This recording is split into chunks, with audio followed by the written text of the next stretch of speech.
Lord. దేవుని స్తోత్రం కలుగునుగాక. దేవుని బిడ్డలారా, ఉదయకాల సమయమున మీ అందరికీ నా శుభవందనాలు తెలియజేస్తున్నానండి.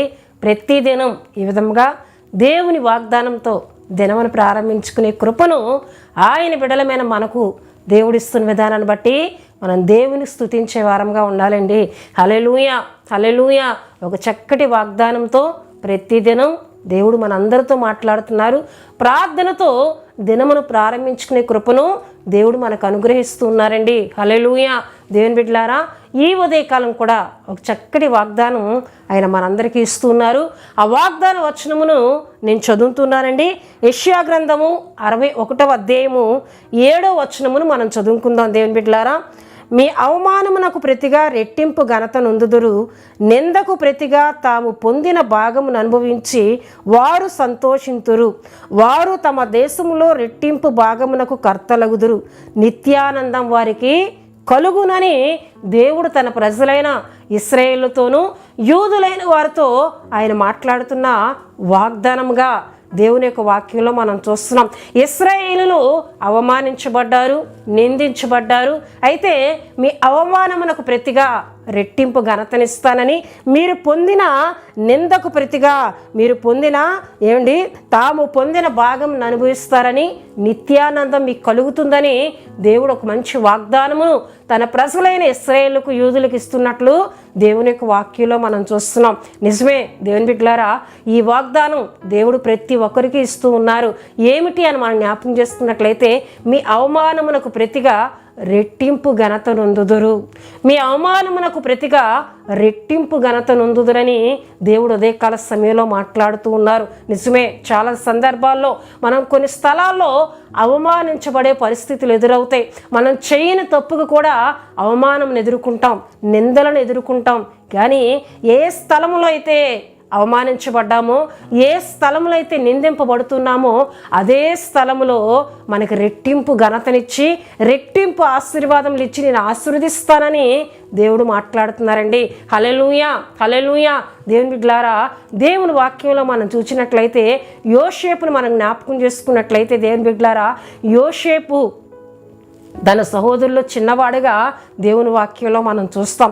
యోసేపుకి దేవుడు కలలు కని వాటి భావమును చెప్పే గొప్ప వరమునిచ్చారు. అయితే దేవుడు కలల రూపంలో యోసేపునకు ముందు జరగబోయే విషయాలను ఆయన తెలియజేస్తూ ఉన్నప్పుడు వాటిని తన సహోదరుల యొద్ద చెప్తూ ఉన్నప్పుడు సహోదరులు వారిని యోసేపుని అవమానిస్తూ ఉండేవారు. నువ్వు చిన్నవాడివి కదా, నువ్వు కళ్ళ కనేవాడవా అని చెప్పి గద్దిస్తూ, అవమానిస్తూ, నిందిస్తూ ఉండేవారు. ఈ విషయం మనకి ఆదికాండము 37వ అధ్యాయం ప్రియదేవుని బిడ్డలారా, దేవుని వాక్యంలో చూస్తే 7వ వచనం నుండి చదివినట్లయితే చూడండి. అదేమనగా, మనము చేనులో పనులు కట్టుచుంటిమి, నా పన లేచి నిలుచుండగా మీ పనులు నా పనును చుట్టుకొని నా పనకు సాష్టాంగ పడినని చెప్పెను. అందుకు అతని సహోదరులు, నీవు నిశ్చయముగా మమ్మల్ని నేలేదవా, మా మీద నీవు అధికారినిగా నగుదువా అని అతనితో చెప్పి అతని కళలను బట్టి అతని మాటలను బట్టి అతని మీద మరింత పగబట్టిరి. హల్లెలూయా, హల్లెలూయా. నీ పన నిలుచుండి ఉండగా మా పన నీకు నమస్కరిస్తూ ఉందా, అంటే మేము నీకు దాసులుగా మారుతామా అని చెప్పి ఆ కళను అవమానకరంగా మాట్లాడారు. ఆ కళను నిందించేటట్లు మాట్లాడినట్లు దేవుని వాక్యంలో చూస్తున్నామండి. మరలా అతని కళగని చెప్తూ ఉన్నప్పుడు ఈ రెండోసారి వచ్చిన కళను మనం జ్ఞాపకం చేసుకున్నట్లయితే చూడండి ప్రియదేవుని బిడ్డలారా, 9వ వచనంలో అతడు ఇంకొక కళకని తన సహోదరులకు తెలియజేసి, ఇదిగో నేను మరి ఒక కళ కంటిని, అందులో సూర్యచంద్రులను 11 నక్షత్రములను నాకు సాష్టాంగ పడినని చెప్పెను. ఈ కళ చెప్పినప్పుడు వారి తండ్రి అయిన యాకోబునకు ఆ కళను తెలియజేస్తున్నప్పుడు యాకోబు కూడా యోసేపుని పిలిచి గద్దించినట్లు దేవుని వాక్యంలో చూస్తున్నాం. ఏమని గద్దిస్తున్నాడండి? ఏమిటి, నువ్వు చిన్నవాడు కదా, నేను నీ తల్లి నీ 11 మంది సహోదరులు నీకు సాష్టాంగ పడతామా అని చెప్పి తండ్రి కూడా యోసేపుని గద్దించినట్లు దేవుని వాక్యంలో 10-11 వచనంలో చదివినట్లయితే అక్కడ మనకు కనిపిస్తూ ఉంటుందండి. దేవుని బిడ్డలారా, అయితే అవమానించారు కలలను బట్టి, పగబట్టారు, నిందించారు. మరలా యోసేపుని తీసుకొని వెళ్ళి ప్రియదేవుని బిడ్డలారా, ఆ పగ చల్లారక సహోదరులు ఏం చేశారండి, ఐగుప్తు దేశానికి వెళ్తున్న వ్యాపారస్తులకు అమ్మివేశారు.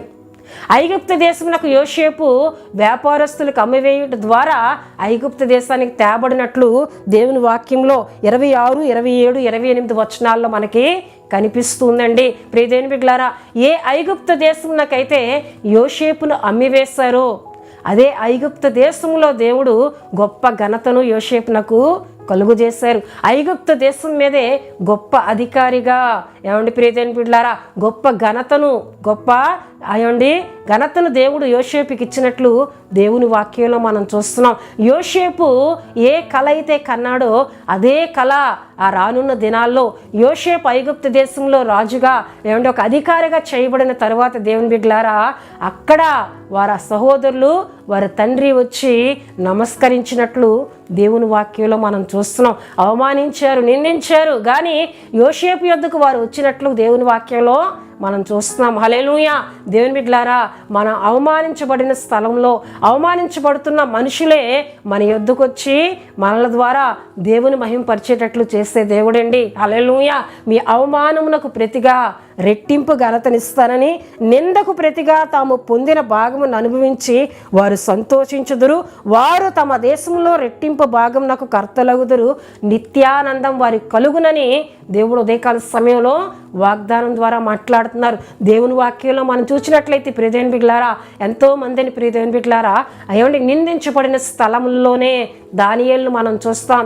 దానియేలు బబులోను రాజ్యంలో నిందించారు, అవమానించారు.